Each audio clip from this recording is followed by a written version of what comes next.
Hoy viernes 24 la Iglesia celebra a San Francisco de Sales, obispo de Ginebra, Suiza y doctor de la Iglesia Universal, conocido como el Santo de la Amabilidad, porque fue precisamente alguien que, según se cuenta, entre sus fragilidades contaba con un mal carácter.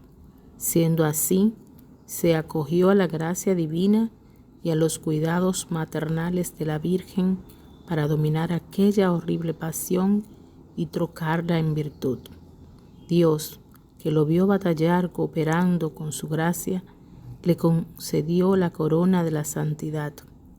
Hoy, desde el cielo, San Francisco de Sales intercede por todos aquellos que, como él, combaten contra sus propias debilidades, esas que suelen convertirse en ocasión de pecado, o por todos los que procuran con esmero adquirir o crecer en la virtud. San Francisco de Sales es patrono de la prensa católica, de los periodistas y de los escritores. Se le considera un maestro espiritual, inspirador de santos como Don Bosco y Santa Teresita del Niño Jesús. Francisco nació en Castillo de Sales, Ducado de Saboya, en ese entonces parte del Sacro Imperio Romano Germánico, en el año 1567. Fue el mayor de 6 hermanos de carácter inquieto y juguetón, al punto que su madre y su nodriza tuvieron siempre que redoblar esfuerzo para cuidarlo o estar pendiente de sus andanzas. Desde pequeños evidenció algo de su talante áspero. Con los años, para bien, descubriría la necesidad de luchar contra las miserias propias de un carácter irritable y así asemejarse al manso Jesús de Nazaret.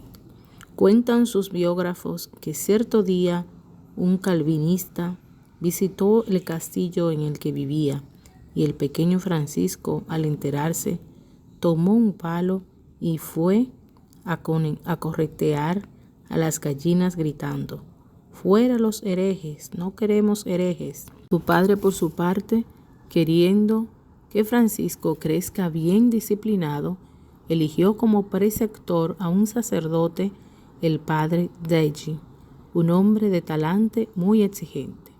El sacerdote le hizo pasar amargos ratos a Francisco, pero como él mismo reconoció después, esto le ayudaría mucho en su formación humana y cristiana. A los 10 años, Francisco hizo su primera comunión y recibió la confirmación. Esa experiencia juvenil de encuentro con la gracia de Dios lo motivó a frecuentar el Santísimo Sacramento y pasar horas frente a él en oración. Más adelante, su padre lo envió al colegio de Clermont, dirigido por los jesuitas, conocido por su ambiente de piedad y amor por la ciencia y una combinación de atractiva para el joven Francisco. ¿Por qué no hago el bien que quiero sino el mal que no quiero? Bajo la dirección del padre Deji, Francisco se confesaba y comulgaba todas las semanas. Se entregó al estudio y empezó a practicar equitación, esgrima y baile. El noble joven, que empezaba a destacar como estudiante cultivado, se convirtió en el invitado preferido de reuniones y actividades sociales. No obstante, su mal genio le seguiría jugando malas pasadas. A veces su desatino o exabruptos lo convirtieron en objeto de burlas y humillaciones, siendo que su alma tenía que cargar el peso del rencor y el deseo de revancha. Como era un hombre educado, solía controlarse al punto de que muchos no tenían idea de su mal genio. A pesar de ese recurso, con el tiempo, las malas experiencias se iban acumulando en el corazón y Francisco sufría mucho. Llegó un momento en el que incluso pensó que se condenaría al infierno para siempre. La mera posibilidad de que algo así sucediese lo atormentó duramente mucho tiempo, tiempo en el que perdió el apetito y empezó a tener dificultades para dormir. Entonces, un día Francisco le dijo a Dios en oración: no me interesa que me mandes todos los suplicios que quieras, con tal de que me permitas seguirte amando siempre. Determinado a encontrar una salida a sus entrapamientos, empezó a frecuentar templos y a ponerse en oración. Un día, en la iglesia de San Esteban en París, arrodillado ante la imagen de la Virgen, pronunció la famosa oración de San Bernardo: acuérdate, oh piadosísima Virgen María. Por primera vez en mucho tiempo, Francisco encontró algo de la paz que tanto anhelaba. Y ese hallazgo había sido posible gracias a la Madre de Dios.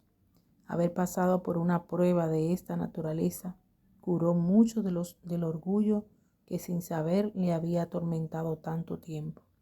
En ese momento Francisco también podía entender mejor a las personas que lo rodeaban y darse cuenta de lo imperioso que era tratarlas con bondad. Marchó a estudiar leyes a Padua, como era deseo de su padre, pero se matriculó también para estudiar teología. En su corazón había brotado el deseo de conocer las cosas de Dios con profundidad. A los 24 años, ya doctorado, regresó al seno familiar para vivir la vida ordinaria de un joven perteneciente a la nobleza.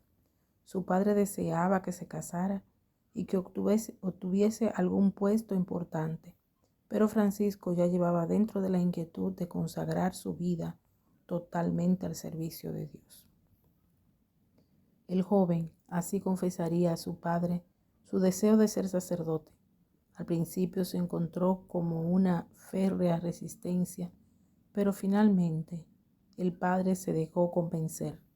Entonces renunció al señorío de Villarroel que le correspondía y se ordenó sacerdote el 10 de mayo del año 1593.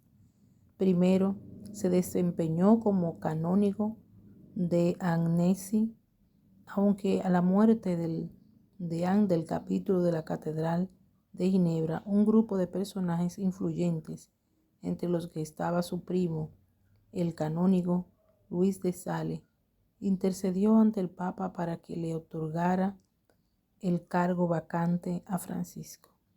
A pesar de la iniciativa de sus amigos, Francisco apenas pudo, se presentó ante el pontífice como voluntario para ir a la región de Chablais, Saboya, donde el calvinismo se había convertido en predominante y donde los católicos eran hostilizados todo el tiempo. El santo empezó a escribir y publicar sus homilías, con la que armó una suerte de panfleto de divulgación. En ellas exponía la doctrina de la Iglesia y refutaba las posturas calvinistas. Estos escritos más tarde formarían parte de su famoso texto llamado Controversia.